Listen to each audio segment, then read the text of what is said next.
there were only 2 agents in Louisville, and they would have been squeezed into another squad that was relatively So I'm just wondering. unimportant. Okay, so let's say, for the sake of argument, that Dallas was a small field office like that. Would that mean the Washington boys would have come in and ran the show then post the assassination, and because there would have been such a small field office that Washington?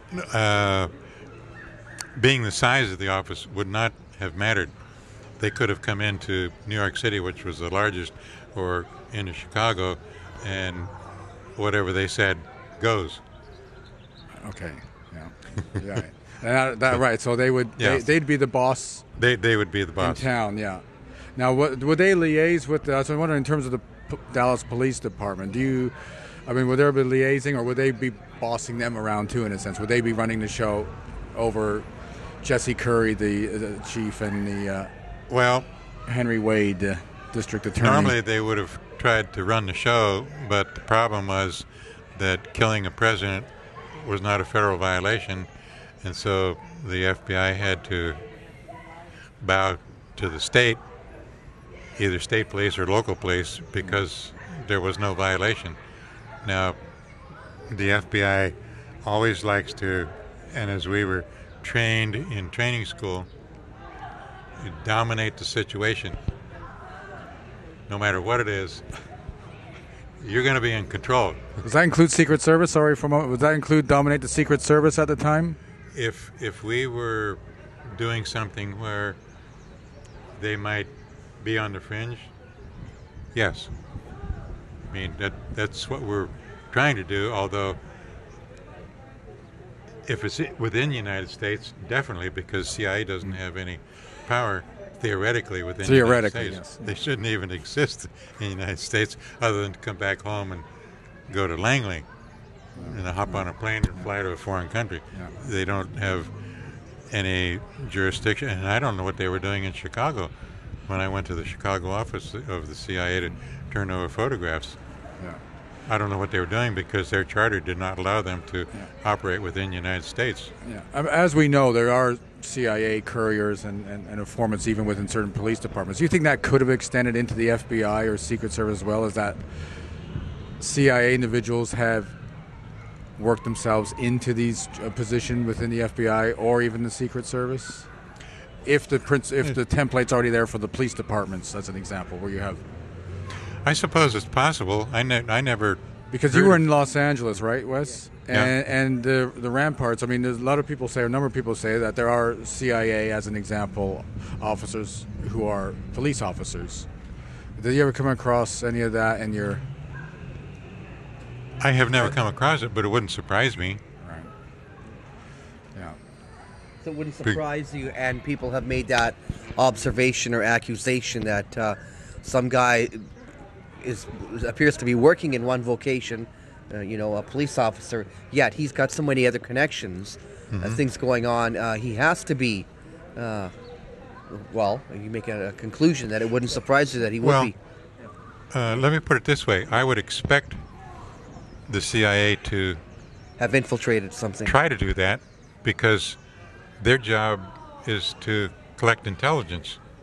Right. Now, sometimes they go beyond that, and they want to try to control things because they think it should be done this way. Much like the way you're saying Hoover instructed you, take charge. Right. You guys grab and put yourself in charge. Mm-hmm. Right. So it's almost like it's like you said, dominate the situation. Well, perhaps the CIA has the same mantra. No, we're going to dominate the situation. Oh, I'm sure. And they infiltrate even their own. So it's like intelligence on intelligence. Mm-hmm. Yeah. So that's definitely. Did you guys ever talk about that around the coffee shops or at the water cooler? Say, hey. Think, oh well, Joe Smith over here is a nice guy, but do you ever notice, he seems to be here late at night opening files, not literally, but metaphorically. Because you guys are smart. Come on, you guys are pretty smart. Oh. Well, most of them are, not most of them. All the FBI agents are college graduates. That doesn't mean that they're smart, but they have a degree. Because I used to say out of 20 agents on a squad, there are probably 4 or 5 that are really brilliant and good investigators, and then you have a whole string of agents who are just average, and then 2 or 3 at the bottom that really shouldn't be in the FBI. But that's the way it is, and that's the way life is. But I have never heard of the CIA trying to develop an informant in the FBI or vice versa. And the reason I That asked, doesn't mean it didn't happen. yeah, the reason I You're suggest, saying you didn't hear it. You didn't hear of it. yeah, it's possible. Yeah, the reason why I brought that up is if Oswald had a 201 file, a CIA 201 file, and he was an FBI paid informant. Just wondering how you might envision that working. If he's, as well as if he could he also been an informant for CIA and FBI? He could have been, and it could be that neither side knew what was going on. Now, I'll put myself in it. If I were in Dallas and I had Oswald as an informant, I would certainly like to know whether he's giving information to the CIA. That would be at the forefront of your mind as an intelligence officer, right? Now, a perfect example of that is Richard Kaine in Chicago, who was working for the CIA and the FBI and the Mafia. Could you tell us just briefly for the audience who Richard Kaine was, in case they don't know who he is, just briefly? Richard Kaine started out as a police officer, and he was the runner for the Mafia in Chicago to pay off certain police precincts. Now there's speculation that Richard Kaine might have been the biological father of Sam Giancana, who was a Mafia boss. Now I don't know that, and I don't know whether somebody's just speculating to sell a book or what, but Kaine was a police officer, then he became a deputy sheriff. He was working for Sam Giancana, he was working for the CIA, and he was working for the FBI. The guy had an IQ of genius. And you had to be pretty smart to work all those sides without getting caught. And if I'd been in Chicago and Richard Kaine were my informant, I would have wanted to know what he's talking to the CIA about. Because how would you determine, say, like you said, that you would have the thought process, okay, I have Oswald as an informant, okay, forefront of my mind is potentially could be an informant for CIA or one of the other intelligence agencies. How would you broach that individual about gleaning that information from them? Would you be overt or more indirect to secure that knowledge? Well, I think at first I would be indirect, and I would ask him questions of how he knows this or that.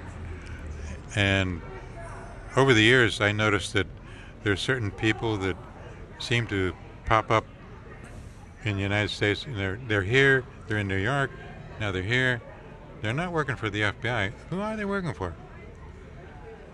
They might be working for a police department, but to me, that's a pretty good clue that somebody is being instructed, and whether it's the CIA, whether it's an industrial thing, whether it's a police department, state police department, who knows? But do you have any kind of example of that? Like when you said industrial, I'm thinking, okay, it's not a spy, but that's what I'm just saying. When somebody's popping up in different cities, what's an example? Well, there are a couple names, and I don't really. You don't have to give the name. I'm just Okay. saying the idea then, right? Like because you said it's not a foreign threat. Then is that what you're implying? Right. Yeah. People pop up, and so I was just wondering. Give me an example of what would the guy be? You mean like an Oswald? No. I'm just wondering. Yeah. Like, Well, you could have informants for industrial espionage. You know, one big company wants to get secrets from another big company. oh, and these guys would be popping up on the radar in different cities to your attention. Right. And for whatever reason, maybe an informant would mention that, so and so is in town, and if you're curious, you're wondering, well, gee, why is he here when last week he was in L.A. doing something else? Right. Okay. And you might want to get in touch with the L.A. office and see if they know anything. Maybe they did, maybe they didn't know anything. Would informants know? I mean, I would imagine at some point, Wes, that there might be crossed wires. Informants, again, are likely compartmentalized. But do you ever come across when an informant has informed on another informant? And that you know what I mean, informing on somebody else who's doing something, but they themselves are an informant? There have been situations like that. And the rule in the FBI was that one informant is never to be introduced to another informant. But there was a situation in Los Angeles where one agent had four informants in the office, and I went into my supervisor and I said, "Do you know that Agent so-and-so is out there? He's got 4 informants in the office." And the supervisor said, "Don't bother me with little things. I've got a bigger problem than that." And I don't know what the bigger problem was, but to me, 4 informants in the office who are working together and know each other, to me it's a pretty serious problem, because that goes against all the rules. That's an interesting point, because we've got Ruby as a likely FBI informant in addition to what he's doing. So if Ruby was an FBI informant, Oswald was an FBI informant, and whether some of the other cast of characters like David Ferry or some of the others, if they were informants, would Oswald and Ruby know each other if they were FBI informants, both of them, each other? No, they should not have known. Is it possible they could have? It's possible, but it's pretty sloppy handling on the part of the agent, because that's one of the things you're supposed to tell somebody, don't tell anybody you're working for the FBI. And if you do, you're going to be fired. You're fired. Another scenario I'd like to run by you is that in terms of meeting contacts to pass on information, it's the notion of the Texas Theater and the cinema where Oswald was arrested. Were cinemas and those types of places dark, quiet, or noisy and sparsely populated movie theaters used as potential places to meet contacts? I mean, what kind of places would the FBI utilize if you were to send an informant to meet a contact or one of the agents? Where would you? Was the cinema used? Or I've heard that some agents did do that. I didn't. I preferred to meet in a restaurant and just sit in a booth and drink coffee till you're almost loaded. But it depends upon how secretive it is. If you don't want to meet an informant when you're all dressed up and you look like one of Hoover's agents, you can either change your clothes and meet them, or go into a theater and you can sit in the back row, look around, nobody's going to be behind you, and talk about whatever. It's difficult to make any notes or anything. Simplest thing to do would just be to meet someone somewhere, maybe pick them up on a street corner in a car and go out and sit in a park and talk. Yeah, so you're saying that, is it possible that police officers could be also informants for the FBI? Oh, sure. Would they be paid outside? Would they be paid, as an example, like a handful of extra cash, or is it on the books, or is it kind of like when you pay street informants? Is it the same principle of payment? It would be on the side, and you would have to impress upon the police officer that he's not to tell any of his best friends that he's working for the FBI, because if you ever get on the witness stand and say it, then we're going to deny it, and that's that. Yeah. Are you familiar? Did the FBI use safe houses? Yeah. I mean, we know the CIA does, and the FBI. We use safe houses. I never did, but I didn't have informants that were that high level, but I do know of agents who did. So as an example, if a police officer was an FBI informant and they say they did low, whatever jobs they were supposed to carry out, especially in a mobile police car, is it possible that they would courier people to safe houses, or they could pick up things and drop them off as a police car can move around? Sure. We're just talking about, the reason I brought that up in terms of we're trying to figure out why Officer Tippett and what happened in that whole scenario, and he was out of his... We're trying to maybe place Tippett in that milieu, and I'm just wondering, that's why I was asking you that. Have you considered that at all? And no, the way he approached the Oswald there are a lot of suspect? things about Dallas that I don't want to consider because I was told that this is going to happen and this is who's involved, and I don't want to try to get in. Are we close? with a whole. I was criticized by one person for not having sources, and I said my book is mostly an autobiography. I said I wrote it on purpose not to use people like Mark Lane and everybody else who wrote a book. Right. I'm trying to tell my story as I know it, and if people want to believe it, okay. If they don't want to believe it, that's okay too. But I don't want to get the issue clouded by all these other things that they could be a possibility. No, it's possible, but I don't know. The only one I know of as being an informant is Richard Kaine, and nobody can deny that, not even the FBI. I'm thinking maybe, unless we take a few more questions, we should probably wind up because we've been more than an hour in that, and it's just getting noisy by the pool here, which it was so quiet earlier I didn't anticipate. Yeah, all these troublemakers in Hawaii. Yeah, no, it's just... I think we've done pretty good, yes. Yeah. Right. If you want to wrap it, right, I didn't get any questions in right now, but I didn't canvass for email questions. Okay. Is there anything you wanted to highlight that we didn't get to yet? In the book? Particular chapters you think are of particular interest relevant to the discussion we've had today? Yeah. I think the highlight is that Richard Kaine was one of the FBI's top informants, and he was heading up the CIA's training school in Florida, training Cubans and training the mafia how to use certain rifles. And I didn't know until I started to write the book that Richard Kaine was actually in Dallas. I was told that he was on the grassy knoll.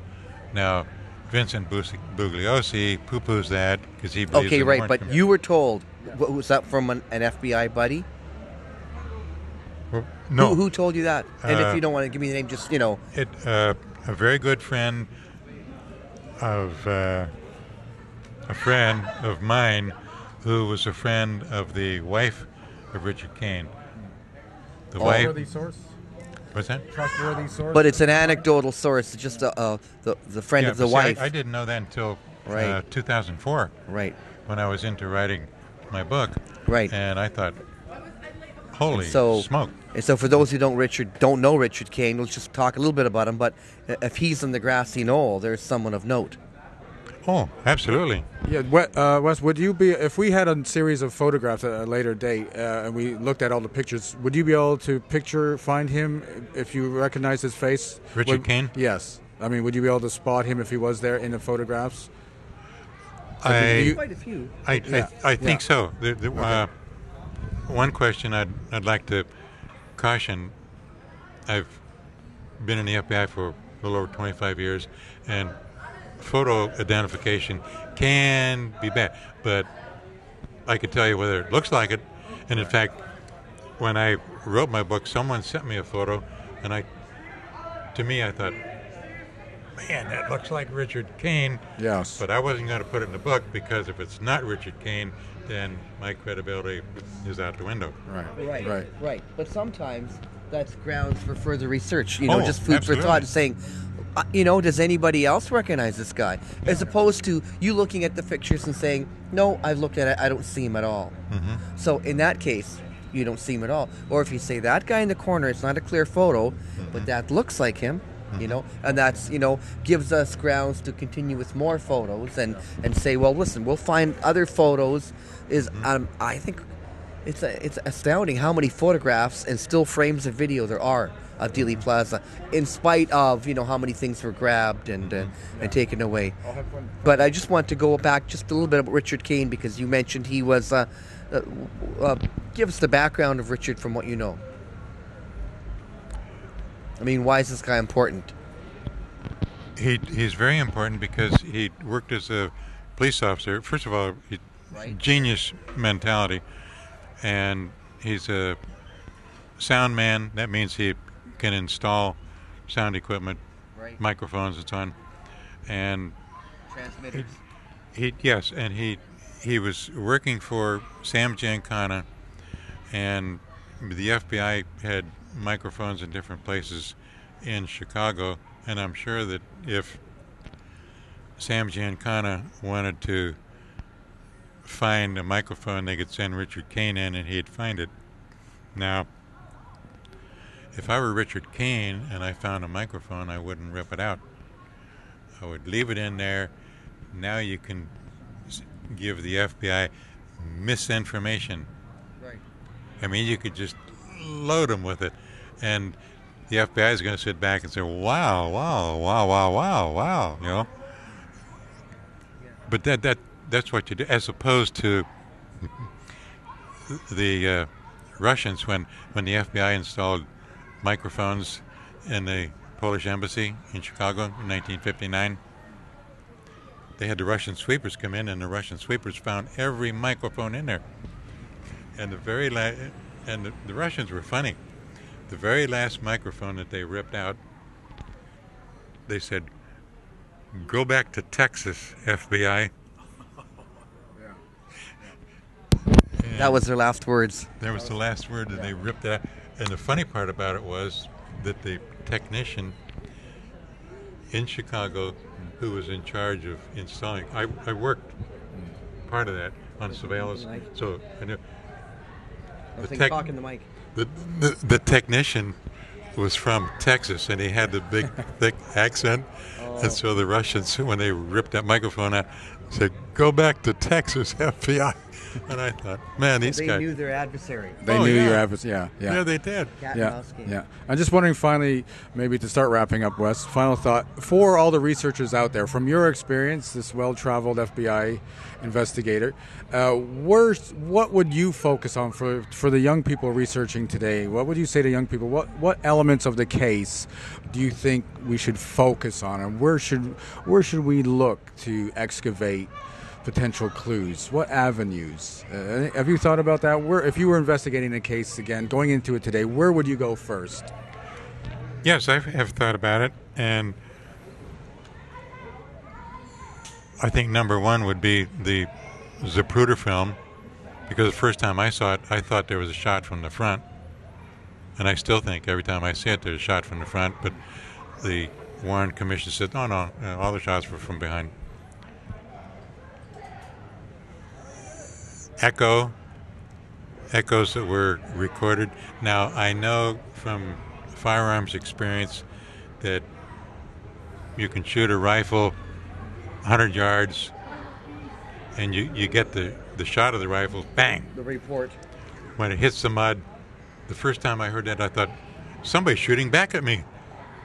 And it was only the bullet that was going into the mud, because it sounds like another shot.